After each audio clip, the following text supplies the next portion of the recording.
Bueno, ¿cómo les va? Espero que estén pasándola dentro de todo bien.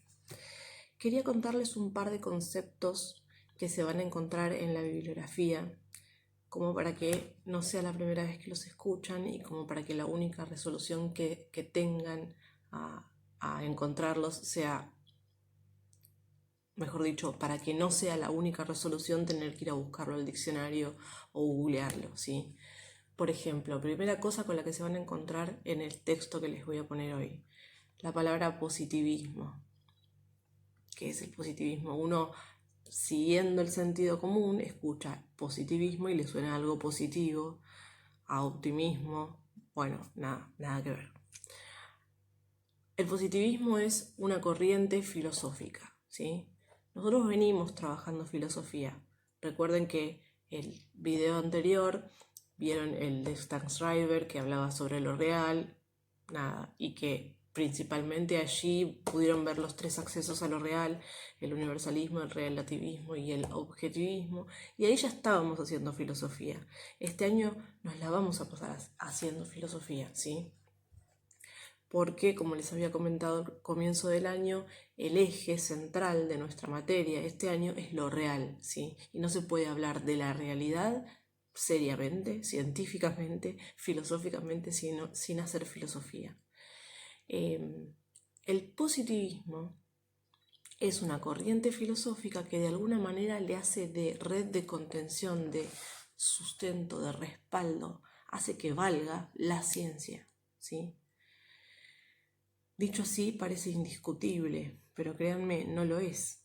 Nosotros ya estuvimos viendo que como mínimo hay tres formas de decir esto es real.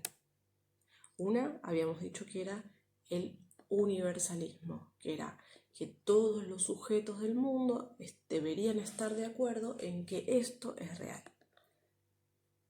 Por ejemplo, está la fibra amarilla, es real y es una fibra y es amarilla, ¿sí? Acá, en la China, en la Edad Media y hoy sería una fibra amarilla. Con la fibra amarilla es facilísimo. Ahora les digo yo, a ver, una mujer es lo mismo ahora que en la Edad Media, es lo mismo acá que en China o que en las sociedades musulmanas en las cuales la mujer no puede salir a la calle con la cara destapada. ¿Sí? A ver, algo más polémico todavía. El bien, lo correcto, es lo mismo ahora que en la Edad Media, en la cual la verdad indiscutida la sostenía la Iglesia nada más y había una sola religión. Es lo mismo acá que en una sociedad oriental, ¿sí? Nos regimos de la misma manera para determinar qué es lo que está bien y qué es lo que está mal. Entonces, el universalismo no es tan universal, ¿sí? Después estaba el objetivismo, que era al revés. Esto es real porque esto lo hace real. No soy yo la que lo ve amarillo, no es la mirada del hombre el que hace existir la verdad, sino que es el objeto. Con los objetos es muy fácil ser objetivista, porque ¿quién me va a discutir que esto es una fibra amarilla? Ahora, con el bien y el mal, con la mujer, ¿sí? Es el bien en sí el que determina que determinadas reglas hagan que esto sea bien, reformulando. Es el bien en sí como cosa tangible la que hace que en China se lo determine que esto está bien, que en Corea del Norte, averigüen un poquitito qué es Corea del Norte, qué pasa en Corea del Norte, esto esté bien y esto esté mal, y que acá también sea así. O sea, hay algo en la mujer inherente a ella que hace que acá se la considere mujer según reúna tales características y no sé, Irak pase lo mismo o en China. ¿Se entiende lo que quiero decir? Hay determinadas cosas de la realidad para las cuales sirve más pensar en términos universalistas y hay determinadas cosas para las cuales sirve más pensar en términos objetivistas. Lo mismo pasa con el relativismo, que es muy parecido al universalismo, pero que tiene, digamos, la ventaja de que yo puedo tener en cuenta en qué sociedad estoy hablando. Entonces, por ejemplo, una mujer no va a ser lo mismo acá que en la China, ni ahora ni en la Edad Media. ¿Por qué? Porque estoy anclada en la sociedad en la cual la estoy definiendo. Entonces ahí ya es un poco menos discutible. ¿Se entiende? Esperemos que sí, si no, me hacen preguntas. ¿Para qué hice este repaso de los 3 accesos a lo real? Porque el positivismo es una corriente filosófica, es una corriente de pensamiento que comenzó a tener su auge en el siglo XIX, que lo que hace es anclarse fuertemente en el objetivismo, ¿sí? Entonces, ¿qué va a decir el positivismo? Muy a grandes rasgos y dicho muy burdamente para que quede bien claro. Va a decir los objetos, la realidad, lo palpable, lo observable, lo medible, es lo que me dice a mí qué es real y qué no. ¿Sí? Entonces, si yo tengo que estudiar una célula, un animal, la forma en que funciona el cuerpo de cualquier mamífero, los astros, la geografía, la geología, buenísimo viene el objetivismo, ¿sí? Viene bárbaro porque yo tengo que observar una realidad, tomar nota, método científico, tomar nota, hacer hipótesis, luego comprobarlas y puedo científicamente sostener tal cosa. Ahora bien, si lo que estamos haciendo son estudios sociales, si estamos estudiando una sociedad, ya ahí no es tan cómodo el positivismo, ¿sí? Ahora lo sabemos, yo ahora se los puedo decir tranquila porque estamos en el 2020, pero en el siglo XIX el positivismo estaban tan maravillados con el método científico y con la posibilidad de que científicamente se puedan afirmar cosas que luego se conviertan casi en indiscutibles, que tipo avances de la ciencia, por ejemplo, de la medicina, empezaron a curar un montón de enfermedades y nada, todo se trataba de seguir un método y de ser ordenados y de ser serios y de ajustarse a lo real y a lo observable. Bueno, tanta era la fascinación que se aplicó esto también a las ciencias sociales. Entonces se empezó a tratar de estudiar a una sociedad, a un grupo de gente y a otro y a otro y a otro, que son todos distintos, aplicando el método científico, ¿sí? Observando, sacando conclusiones, tratando de predecir y tratar a la sociedad como si fuera un cuerpo humano, como si fuese un cuerpo vivo, como si fuese un animal viviseccionable y bien, bueno, acá está el hígado, acá está el corazón, ¿sí? Y eso tiene problemas, pero esos problemas, insisto, los podemos ver nosotros ahora, ¿sí? En pleno siglo XX.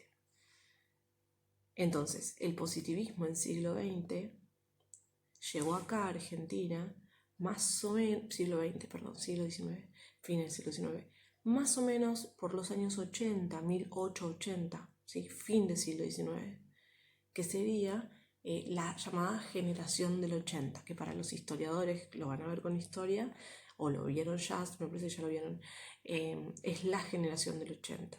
Presidencia de Roca, ¿sí?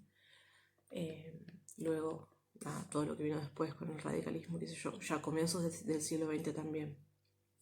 Bueno, entonces hay estudios sociales, principalmente 2 científicos, Comte y Spencer, que empiezan a aplicar reglas de la biología y de las ciencias biológicas y por supuesto basados en el pensamiento positivista a los estudios sociales, ¿sí? Comte va a dividir los estudios sociales en la estática y la dinámica. ¿Qué quiere decir esto? O sea, lo estoy diciendo porque lo van a encontrar en la bibliografía.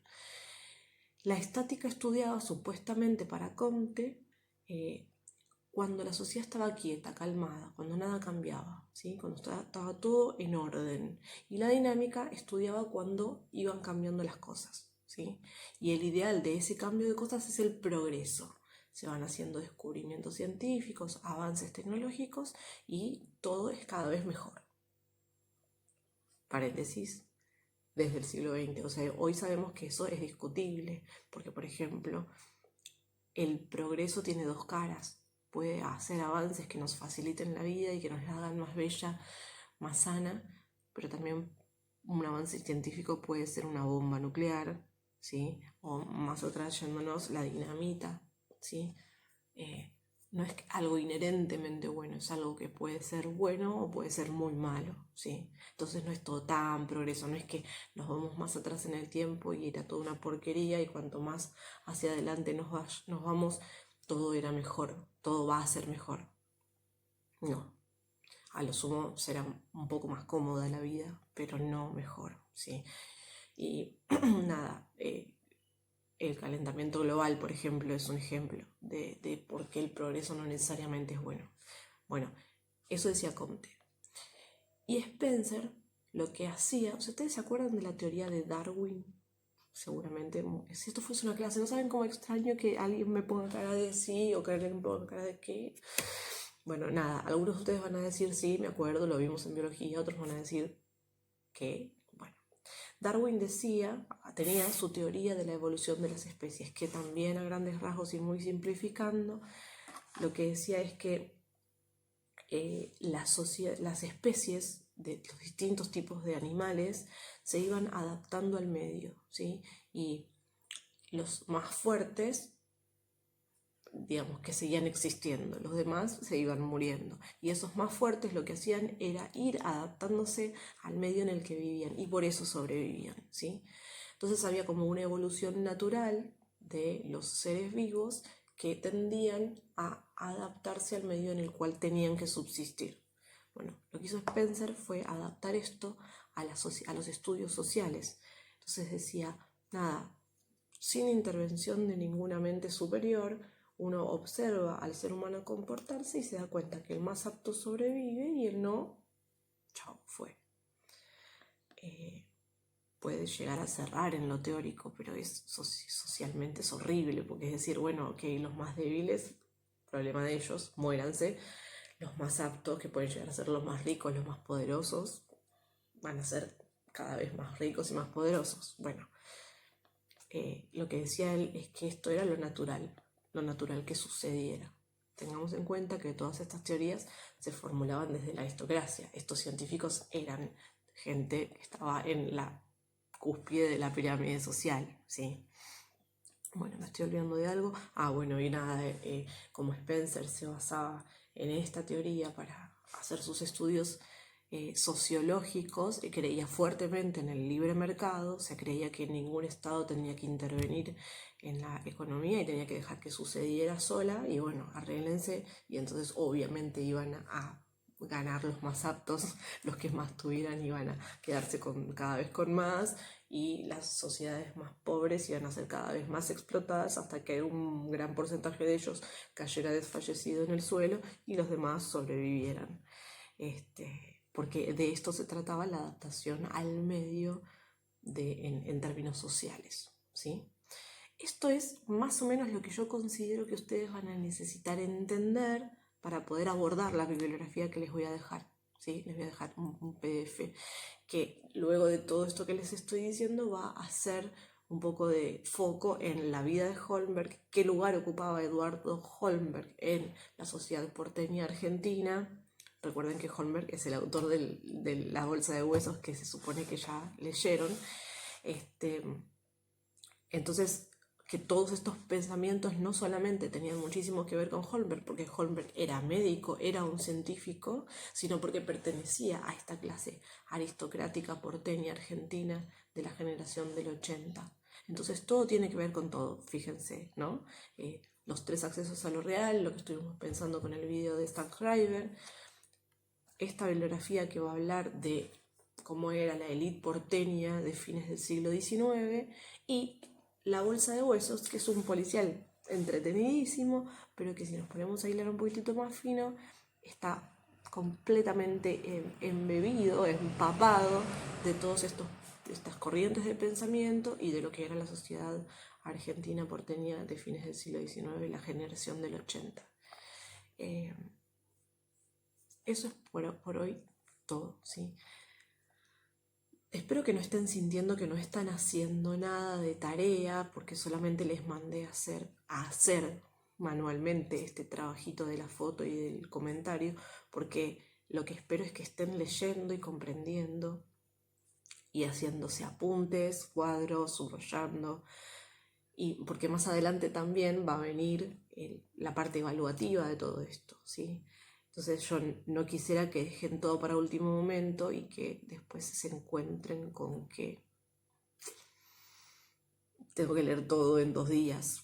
No es lo más recomendable y no es lo más disfrutable. Puedo llegar a estar loca, pero yo creo que esto pueden llegar a disfrutarlo también. Eh, o por lo menos a no ser tan terrible, porque es súper interesante. Nada, cualquier cosa me preguntan, me mandan preguntas. Estas sí, las preguntas las pueden hacer tanto por privado como me gustaría más que las hicieran en el tablón o en la parte. Fíjense que tienen una parte de preguntas que las pueden ver todos. Yo se los voy a dejar activado para que cualquier pregunta que ustedes hagan la puedan ver también sus compañeros y lo que yo les responda lo vea la persona que preguntó, pero que también la vean los demás. ¿Sí? Ya saben, me pueden preguntar lo que sea, obviamente a la hora que sea, si estoy despierta contestaré y si no responderé cuando me despierte. Les mando un abrazo gigante, los extraño un montón y bueno, ojalá que esto termine pronto así podemos hacer cosas normales. ¡Mua!